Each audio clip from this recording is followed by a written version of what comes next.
This episode is sponsored by Audible. Audible is home for the world's largest selection of over 200,000 audiobooks, podcasts, audio shows, and original series. I'm running this great promotion with Audible where you can get a free audiobook of your choice and a free 30-day trial membership, which you can cancel anytime, no obligations.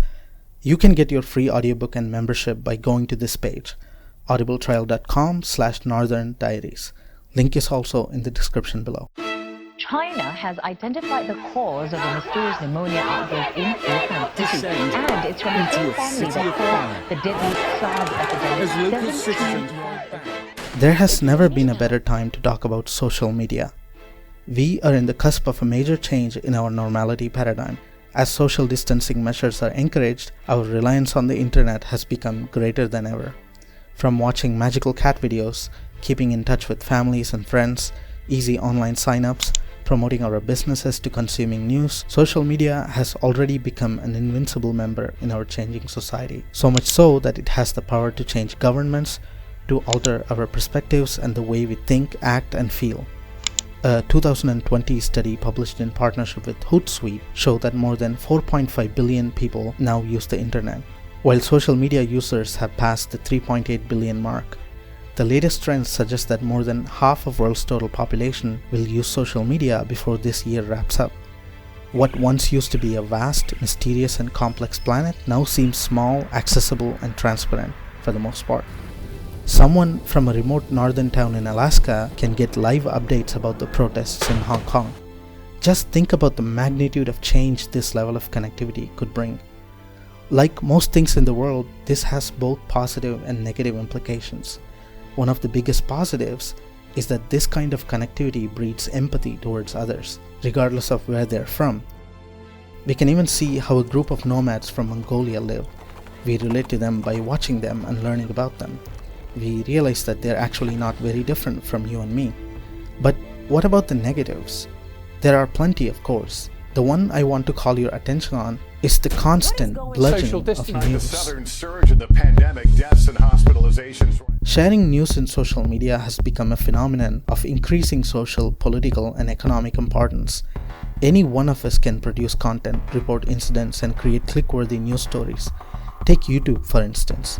Its slogan is "Broadcast Yourself." Two simple yet phenomenally influential words that changed the face of mass media. In the past, societies had localized sources where they could consume news and catch up on events. Radio, television, and newspapers were the major sources of information and propaganda. This is the real action, the pot party. The trippers, the grasshoppers, the hip ones, all gathered in secrecy and flying high as a kite. They can lie, they can swear. This time the gang's lucky. It's not the law, or discovery, or problems. It's just their supplier, Pete, with his #1 chick, and a new guy looking for kicks. Forget it, man, and get with the countdown. Shake this square world and blast off for Kicksville. And societies in a way were managed by these news sources. Think about it.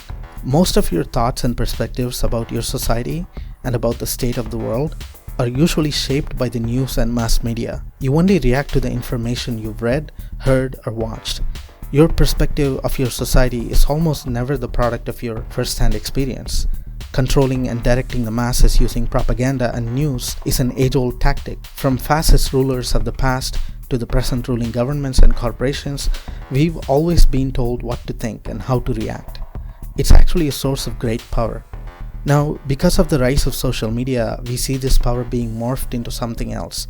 I remember when I was little, my dad used to come home from the office just in time to watch the news hour. Within that hour, we consumed local news, sports news, and a hint of international news. Now, it's not an hour every day. It's an ongoing state of reality. So much so that it's improbable to even check the sources for credibility, as another attractively titled explosive news story is eagerly waiting for your attention, for your click. We are always at war with someone. This country is planning to nuke that country. We are banning products from this country. People from this society are assholes. Think this way, feel this way, cancel this program. Oh, are you feeling any different? Be ashamed of yourself. Social media as a news source is fueling this us versus them mentality. This keeps you in a state of perpetual anxiety. But when you don't view the world only through news, the story becomes different. crime statistics report by the US Bureau of Justice and the annual report by the FBI of serious crimes show a substantial decline in the violent crime rate in the US since it peaked in the early 1990s. Using the FBI numbers, the violent crime rate fell 51% between 1993 and 2018. But the interesting thing is, public perception about crime in the US often don't align with the data. In a 2016 Pew Research Survey, 57% of registered voters said crime in the US had gotten worse since 2008, even though FBI and BJ's data show that violent and property crime rates declined by double-digit percentages during that span. So, why does it seem like there's a false public perception? 24-hour news channels require a lot more news than the traditional newscasts. Crime stories are often the go-to for news sites as they are sensational. Crime stories are often severely overrepresented in the news.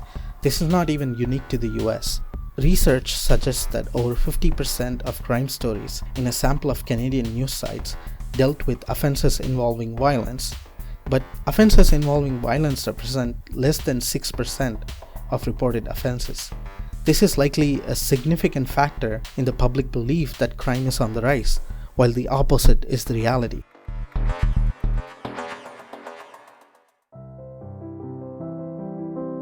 This is also fueled by the fact that negative events have a greater impact on our brains than positive ones. Psychologists refer to this as the negative bias. This is why criticism is much more impactful than compliments, and bad news frequently draws more attention than good. Just take a look at any news feed, it doesn't matter what platform. They're riddled with news about murders, articles amplifying political differences and conflicts, and we rarely get to see a news story about good deeds. Our subconscious bias in devoting attention to conflicts, coupled with this need to get clicks on bite-sized news stories to stay relevant and increase revenue, has resulted in a worldwide cluster space where real and fictional stories are often presented in such a similar way that it is incredibly complicated to tell the two apart. The idea for this topic came about on a bright Sunday morning. I opened my computer with the sole purpose of coming up with the next topic and maybe start writing. I went to Google homepage. Before I realized, I found myself reading a harrowing news story about an acid attack on an unsuspecting victim. I felt this vague energy of discomfort. I felt incredibly sad for the victim, of course. I read some follow-up news story, and thus I ventured into the rabbit hole. When I opened my computer, I had a clear focus in my mind to be productive. But the minute you open your browser, the relentless attention grabbing and clickbaiting begins. Of course, I didn't have to click it. I could have continued with my intention, but isn't that the conundrum? The goal of any good content marketer is to get you to click, regardless of your state as the audience. I know, I am a content marketer. So you have to be strong-willed to ignore all the attractive clickbait to carry on with your original intention. I'm not ashamed to admit that very often I do fail and fall into this vicious trap. So I tried to customize my homepage to stop seeing so many news stories. And that took me another 30 minutes to even find the setting where I could turn all this content off. As expected, the button to turn it off is very small and somewhat camouflaged and incredibly hard to find. We can't be this vigilant at all times. It takes immense amount of energy to fact check everything you read. I even tried to quit social media altogether, but as a digital marketer by profession, it seemed counterintuitive. Maybe one day I will do it. But for now, for everything that's irrelevant to me, I click this button right here and opt to not see anything like that ever again. Of course, something else would take its place, and I will continue to do the same. Many times I feel like consuming news is not even a choice. It is being force-fed to us globally. The nature of the news stories might vary based on your location, but look closely and you will see that it is always about some conflict. Conflict sells.